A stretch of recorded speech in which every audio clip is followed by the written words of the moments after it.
It's no secret that the Saudi royal family is among the richest families on the entire globe. But do you know just how extravagant the Crown Prince of Saudi Arabia really is? From palace-sized yachts to furniture made of gold, his spending habits have raised controversies for years. However, what if we told you that you have yet to hear about some of the most outrageous things he owns? Join us as we go through some of the most stupidly expensive things in Mohammed bin Salman's possession, a boy destined to be a leader. Born on the 31st of August in 1985, Mohammed bin Salman, often referred to as MBS, started his life like any other kid in a large, prominent family.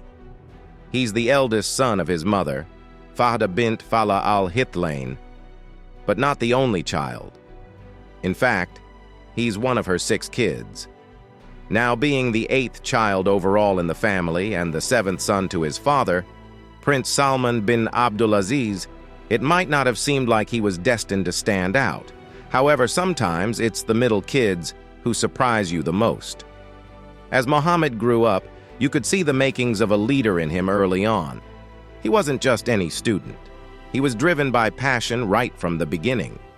When he attended King Saud University, he graduated with a bachelor's degree in law and came out second in his class. It's as if he was already setting the stage for the big roles he'd play in the future. After completing his studies, Mohammed didn't jump straight into the public eye, but instead chose to try out the private sector for a bit, which probably gave him a unique perspective on things. Soon enough, though, the pull of politics and family duty became too strong. By the age of 24, he was out in the political arena as a special advisor to his father, who at the time was the governor of Riyadh province. This is where things started to get interesting. Mohammed's beginnings in politics. In his early days in politics, Mohammed was often seen as his father's right-hand man, a young face beside the seasoned leader. His roles were varied. He worked as the Secretary General of the Riyadh Competitive Council, special advisor to the chairman of the board for the King Abdulaziz Foundation for Research and Archives, and more. It was like he was trying on different hats, each one preparing him for the eventual crown. Then, in October 2011, the passing of Crown Prince Sultan bin Abdulaziz led to a shift in the royal hierarchy. As his father climbed the ranks, so did Mohammed. By June 2012, with another passing in the royal family, Mohammed found himself moving closer to the center of power. When his father became the Crown Prince, he took on the role of Chief of the Crown Prince Court, a position that came with a ministerial rank. You could almost see the weight of responsibility starting to settle on his shoulders. Then, 2015 came around, and with it, the passing of King Abdullah. This was a turning point, not just for Saudi Arabia, but for Mohammed personally as well. His father went up to the throne, and Mohammed, still relatively young at 29, was appointed as the Minister of Defense. This wasn't just a title. It came with immediate and intense responsibilities. The political situation in Yemen was spiraling out of control, and Mohammed was instantly thrust into the spotlight. This was when people started to really notice how his appearance was changing. He wasn't just the young advisor anymore. He was now a key figure in Saudi Arabia's leadership. The way he carried himself, the way he dressed, all started to reflect the gravity of his new role. The traditional Saudi attire, the keffiyeh and agal, the long thobe, became symbols of power and authority. As Minister of Defense, Mohammed had to make some tough calls. The situation in Yemen led to a coalition intervention, and suddenly, Mohammed was on the world stage, leading a military effort. His youthful looks were still there, but you could see a seriousness, a weight, that hadn't been there before. It was like watching someone age in a matter of months, not years, because of the stress and responsibility they're under. By the time 2017 came around, Mohammed had firmly established himself as a force to be reckoned with. On June 21st of that year, his father made him the Crown Prince, a move that was widely anticipated but still monumental. This was the moment when his appearance really began to reflect his position. The young man who had started out as a special advisor was now the future king, and he looked the part. His beard was fuller, his demeanor more reserved, and his presence more commanding. One interesting aspect of Muhammad's rise is how he began to mix traditional Saudi imagery with a more modern, almost Western-influenced style. This wasn't just about fashion, though. It was a statement. When he met with world leaders, whether it was former U.S. President Donald Trump or Japanese Prime Minister Shinzo Abe, there was a deliberate effort to show that he was both rooted in Saudi tradition and ready to lead his country into a new era. His posture and his expressions, everything became more calculated, more polished. This man was now a leader who knew he was being watched, both at home and internationally. Even his interactions became more measured. Whether it was a handshake with global leaders or a conversation about international policy, Muhammad had become the epitome of a modern monarch-in-waiting. In the years following his appointment as Crown Prince, MBS's appearance continued to evolve. He began to wear his power comfortably, like a second skin. The young man who had once been in the background was now at the forefront of global politics. How Muhammad has been ruling. Many things can be said about his ideology. However, it can be described as nationalism-populism to a certain extent. In political affiliations, he is a Republican, but economically and socially, he is rather liberal. His thinking has been shaped by a couple of key influences: his former advisor Saud al-Qahtani and the ruler of Abu Dhabi, Mohammed bin Zayed. However, when it comes to how he leads, the picture changes drastically. Rula Jebriel has described it as brutally harsh, while Jamal Khashoggi and Theodore Winkler have referred to it as authoritarian. However, one thing that can be noted about Muhammad's rule is his love for Arab nationalism, both internally and externally. He has explained that he is against the Islamist movements, and this position is one of his main tools to define himself as a leader. Although the nationalist ideology of his leadership is a good aspect, there is also a negative aspect of him as a leader. Evidently, under the rule of Mohammed bin Salman, Saudi Arabia has gradually transformed into an even more authoritarian regime. Opponents of the government, especially the human rights campaigners, have not been spared. Even reporters and critics, local or international, are not free from danger. The most high-profile case is the case of Jamal Khashoggi, a columnist for the Washington Post, who was murdered by the Saudi authorities. Nevertheless, Mohammed has supported mass detentions of human rights activists, pointing to the necessity to transform Saudi Arabia into a state he wants to create based on Arab nationalism. When Mohammed became established in power, he changed several aspects of the nation. In one of his first significant acts, he restricted the authority of the Saudi religious police, which had long been able to control many aspects of the Saudi Arabian population's lives. By early 2015, he was appointed chair of the newly established Council for Economic and Development Affairs, a role that allowed him to oversee significant aspects of the nation's economy. Shortly after, he was given control over Saudi Aramco, the state-owned oil giant, marking his growing influence over both the country's economy and its religious institutions. On the economic front, Mohammed has been equally ambitious. In 2016, he presented Vision 2030, a long-term strategy that aimed at reducing the kingdom's reliance on oil exports. This plan contains a set of aims to diversify the revenues, develop non-oil exports, privatize, and more. Another interesting and huge part of Vision 2030 is the NEOM project, a new economic region on the Red Sea bordering Saudi Arabia, Jordan, and Egypt. NEOM will capture leading industries in renewable energy, biotech, and advanced manufacturing out of an investment of $500 billion. Mohammed's economic strategy has its own drawbacks, though. He entered the biggest risk by trying to force rivals out of the worldwide oil market by offering affordable prices. However, this strategy was not effective since American oil producers just decided to reduce production while waiting for the price to go up again. Thus, at some point, Saudi Arabia had to reduce production and surrender, which proved that oil alone could not sustain the economy. Nonetheless, Mohammed has not developed any retreatment of his vision for Saudi Arabia, even as he faced these setbacks. Later on, in 2018, he launched the Haramain Express, which is a high-speed railway between Mecca and Medina. This project is just one of the many that he has supported as part of his drive towards economic reforms of infrastructure projects. However, through all of this, there was one thing Mohammed couldn't ignore, and it was his need to get rich. Mohammed's obsession with hoarding wealth. Mohammed's journey to power was marked by privilege, but also a desire to overcome the challenges of his upbringing. Despite being the 8th child of King Salman and the firstborn to the king's 3rd wife, Mohammed's childhood was shaped by financial anxieties.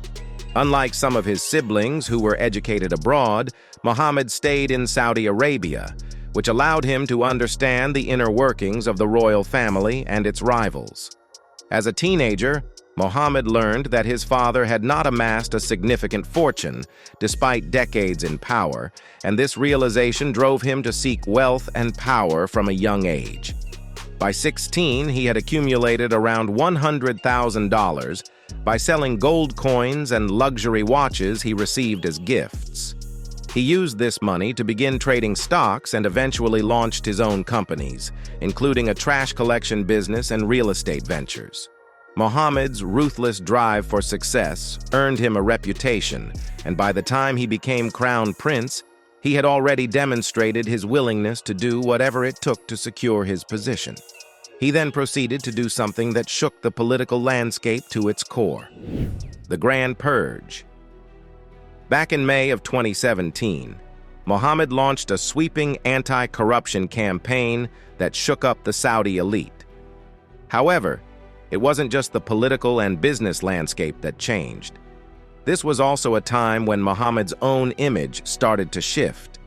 He made it clear that no one, not even princes or ministers, would be immune from scrutiny. His words were bold, almost as if he was announcing a new time of accountability. This stance, paired with his growing influence, began to reshape how people saw him. By November of the same year, things escalated dramatically. Mohammed ordered the arrest of around 200 wealthy businessmen and princes. These were high-profile figures, many of whom had been untouchable in Saudi society, and where did they end up? They were all put under house arrest at the luxurious Ritz-Carlton in Riyadh. This was a bold political move, but it was also a statement. The choice of location was symbolic, blending opulence with containment, showing the world that power and privilege wouldn't protect anyone from Mohammed's crackdown. Among those arrested was Prince Al-Walid bin Talal, a billionaire with a significant presence in global business, owning stakes in Citi, News Corp, and Twitter. His arrest shook the business world, and it was a clear signal that Mohammed was serious about this purge. As these events unfolded, Mohammed's appearance and demeanor seemed to reflect the gravity of his actions. The youthful energy that once characterized him began to harden into a more intense presence. However, the story took a darker turn when reports started emerging about what happened behind the closed doors of the Ritz-Carlton. The night of arrests soon earned a notorious nickname: the Night of Beating. It became clear that those detained weren't just confined. They were subjected to harsh interrogations. Sleep deprivation and even torture were reportedly used to extract information, particularly about offshore assets. This was no longer just about cleaning up corruption, it was about consolidating power, and as these reports came to light, Mohammed's image took on a strange tone. The young, reformist prince was now seen by some as a ruthless enforcer, willing to do whatever it took to secure his position. The aftermath of this purge was significant. Politically, it allowed Mohammed to centralize power in a way that hadn't been seen in Saudi Arabia before. He sidelined the faction loyal to the late King Abdullah and took control of all three branches of the security forces. This consolidation of power eliminated rivals, but also established Muhammad as the undisputed leader of Saudi Arabia, and as his power grew, so did his presence. He began to carry himself with a confidence that bordered on the regal, fully embodying his role as the future king. The global reaction to Muhammad's actions was mixed. The New York Times and other outlets noted that this was clearly a power play, a way to solidify his control over the kingdom. Yet some speculated that there might be more to it. Was this just a move to eliminate rivals? Or was there a genuine effort to reform the country's deeply ingrained corruption? The truth, as always, seemed to lie somewhere in between. Interestingly, while some saw the purge as a brutal power grab, others, particularly the younger Saudi population, viewed it as a necessary step toward reform. Muhammad had positioned himself as a modernizer, someone who was willing to break with tradition to bring Saudi Arabia into the 21st century. The support Muhammad garnered from international leaders, like then-President Donald Trump, only reinforced his growing image as a powerful and decisive leader. Trump's tweets backing the purge and the visit from French President Emmanuel Macron shortly after underscored Muhammad's rising influence on the global stage. This wasn't just about Saudi Arabia anymore. Muhammad was becoming a key player in international politics. As the dust settled on the purge, the Saudi government eventually announced the conclusion of the anti-corruption campaign in January of 2019. By then, as many as 500 people had been caught up in the sweep, with over 2,000 domestic accounts frozen. The financial implications were staggering, with assets worth hundreds of billions of dollars either seized or frozen. However, while Muhammad was a hero in front of the world, the same couldn't be said about his life at home. A troubled, personal life. Muhammad's story took a significant turn in April 2008 when he married his first cousin, Sarah bint Mashur. Sarah, the daughter of Muhammad's paternal uncle, became his partner in what would be a high-profile marriage. Together they have 5 children. The names of the first 4 children were carefully chosen to honor their grandparents, a nod to tradition and family lineage. Their 5th child, however, carries the name of his great-grandfather, King Abdulaziz, the founder of modern Saudi Arabia, a powerful reminder of the family's legacy. However, behind the scenes, life was not always as it appeared. In 2022, reports surfaced that painted a darker picture of their marriage. The Economist claimed that on at least one occasion, Muhammad's treatment of Sarah turned violent, so much so that she required medical attention. This revelation added a shadow to the otherwise polished image Muhammad often projected. However, throughout his life, there's only one thing that has remained constant: Muhammad's penchant for luxury. The Saudi royal family is one of the richest in the world. It possesses around 1.4 trillion US dollars. To put that into perspective, that is 16 times as much as the worth of the British royal family. This vast wealth is mainly owed to the country's large oil resources that were discovered 75 years ago. This discovery made the House of Saud the richest family on earth in terms of oil revenue. Also, the royal family comprises about 15,000 people, and their lifestyle is something that many of us can only dream of. They live in grand mansions with no regard for cost. The main source of their huge income is Saudi Aramco, the national oil and gas company that is one of the largest and most profitable organizations on the globe. This company does not only provide for the kingdom's economy, but also the standards of the royal elites. It is quite obvious that the royal family, with their luxurious lifestyle, has always been quite a subject of controversy. Many people have accused them of being reckless and outspending everybody else in unimaginable ways. Mohammed bin Salman eventually became the crown prince, but everything remained the same in this kingdom. The royal family, in terms of expenditure, is simply mind-blowing. Whether it is super yachts that are covered in gold fixtures and fittings, private jets, or palaces with golden furniture, the lavishness does not end. They think that it is normal to use tissue paper from a gold-plated dispenser, because such is their daily reality. Among the entire family, however, Mohammed has been most often caught splurging or spending a lot of money. For instance, there is the Chateau Louis XIV. This extraordinary building in Louvain, France, was bought for 25 million euros in 2015. At the time, the buyer was a mystery, but it was later revealed to be none other than Crown Prince Mohammed bin Salman. Named the world's most expensive home, this mansion is the epitome of modern luxury. It's got state-of-the-art amenities, including a sound system, lights, and air conditioning, all controlled by an iPhone. The property also features a wine cellar, a movie theater, and a moat with a transparent underwater chamber. It's a true palace fit for royalty. However, the Chateau Louis XIV is just one of the many lavish residences owned by the Saudi royal family. Across the region, they possess a network of palaces and countryside retreats. These luxurious homes often host foreign dignitaries and politicians, with the Al Yamama Palace being one of the most notable. It's said that in these opulent residences, you can find gold-plated tissue dispensers and gold chairs. Real estate isn't all Mohammed invests in, though. Now, let's talk about his super yacht, Serene. This 450-foot yacht is equipped with 15 cabins for up to 24 guests. It has several swimming pools, hot tubs, 2 helipads, a helicopter hangar, and a gym, and it also comes with a film theater. Serene was once rented out to personalities such as Bill Gates, where they were billed a few million for a week's stay. However, when Mohammed saw it anchored in France, he knew he just had to get it.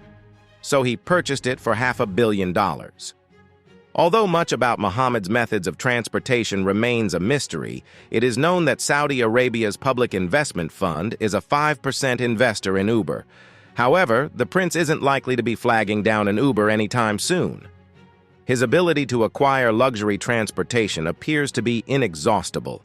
In early 2023, he was reported to have had links with Sky Prime Aviation, the private plane company, which was said to have provided the transportation for the assassins of Washington Post journalist Jamal Khashoggi out of Turkey in 2018. This association links Mohammed to the sad incident, and at the same time proves that he has a free run of any form of transport he pleases. Mohammed also has a passion for art, especially the expensive and classy kind. He was in the news again in 2017 when a painting by Leonardo da Vinci was auctioned for $450 million. In the beginning, the buyer's name was not disclosed, but it was later revealed that the painting was bought by Mohammed bin Salman. The painting, entitled Salvator Mundi, has been shrouded in controversy as to whether it is a real artwork or not, and after the auction, the painting has not been displayed again. Some believe this last known painting of Da Vinci is now on the prince's super yacht, which is a perfect fit for the mysterious theme of his collection. Then there's Saudi Aramco, the state-owned oil giant that hit a record-high valuation of $2 trillion in 2019, making it the most valuable and profitable company in the world. The immense riches from Aramco solidify the House of Saud's financial power on the global stage, with Mohammed at the helm. Still, Mohammed's interests are not limited to oil and luxury. He's also made significant inroads into the entertainment industry. According to reports, an electronic gaming development company owned by Mohammed holds nearly 100% of the Japanese game developer SNK. The prince's fascination with the entertainment world has seen him meeting with major U.S. companies like Google and Facebook, and Saudi Arabia has heavily invested in esports and gaming, including stakes in companies like Activision Blizzard and Nexon. This expansion into the entertainment sector is yet another example of how Mohammed is diversifying his influence across various global industries. Sports, too, have caught the Crown Prince's eye. Under the Saudi Public Investment Fund, Mohammed acquired the Premier League's Newcastle United Football Club. This purchase made Newcastle United the financially strongest club in England, setting the stage for them to attract top-tier talents like James Tarkowski and Sergi Roberto. The team began to take shape in 2022, with more changes expected in the future. Although there are agreements in place stating that Saudi Arabia will not interfere in the club's decision-making, many remain skeptical. Only time will tell how involved Mohammed will be. When it's time to unwind, Mohammed and his family are known for escaping to private island getaways. The Maldives, in particular, is a favorite destination, offering the prince and his entourage a luxurious retreat away from prying eyes. These exclusive resorts and spas provide a range of activities, from diving and surfing to water skiing, and it's not uncommon for Mohammed to invite dozens of friends and associates for a weekend of lavish entertainment. With private villas and top-notch amenities, these islands serve as the perfect hideaway for the royal family to relax and enjoy their wealth without the constant presence of the media. However, there was one particular incident on an island that caused chaos: an unbelievably extravagant party. In July 2015, he threw a party that people have not stopped talking about ever since. Mohammed, then just 29 years old and already the Saudi crown prince, hosted a lavish celebration on Vela, a private island in the Maldives. The island, known for being one of the world's most luxurious and expensive destinations, was transformed into Mohammed's personal playground. He rented out the entire island for nearly a month at the cost of $50 million. The island, with its private villas, some perched on stilts over the Indian Ocean, was designed for complete privacy. Each villa came with its own butler, a private deck, and even a swimming pool. There was even a snow machine to create an artificial winter wonderland on the tropical beach. It was the kind of vacation that most people can only dream of, but for Mohammed, it was just another day in the life of a prince. Plus, no royal party is complete without entertainment, and Mohammed didn't disappoint. He brought in big names like Pitbull, the Korean rapper Psy of Gangnam Style fame, and DJ Afrojack to perform. There were also rumors that Jennifer Lopez and Shakira were set to make appearances. The parties were massive, with DJs and bands playing until dawn, and Mohammed himself even took over the DJ table at one point, much to the delight of the guests. However, Mohammed was also keenly aware of the need for privacy. He knew that the Saudi public was growing tired of the ruling family's excessive spending and wanted to keep this lavish party out of the headlines. Staff on the island were banned from bringing smartphones and only allowed to use basic Nokia phones for communication. Despite these precautions, word of the event eventually leaked, leading Mohammed to cut the festivities short and quickly leave the island. Now, you might think that he felt bad, but you'd be wrong. Mohammed's perspective on his wealth. When asked about his lavish spending, Mohammed was candid and claimed that he's a rich person and not a poor person. He said he is not Gandhi or Mandela, but he is a member of the ruling family, which had ruled the area for several hundred years before the formation of Saudi Arabia. Such an answer, although arrogant, tells a lot about him, the way he perceives himself, and what he is willing to do. Notably, apart from excessive spending on consumption, Mohammed is also known to be a large military spender. Saudi Arabia is acknowledged as the largest military spender in the Middle East and the largest arms importer in the world. According to the Global Firepower Index, the Saudi government spent about $67.6 billion in the year 2018 on military expenditures. Most of this spending has been associated with Yemen, where Saudi Arabia, together with the UAE, began a military operation in 2015. The war in Yemen is described as severe and destructive. Thus, after 5 years of warfare, the Saudi-led coalition has not achieved its goals despite having a vast numerical and qualitative advantage in the air. By looking at all of this, one thing is clear. Mohammed isn't shy to spend his money in any department of life. To gain power, he will do whatever it takes. Thanks for watching, and we'll see you in the next one.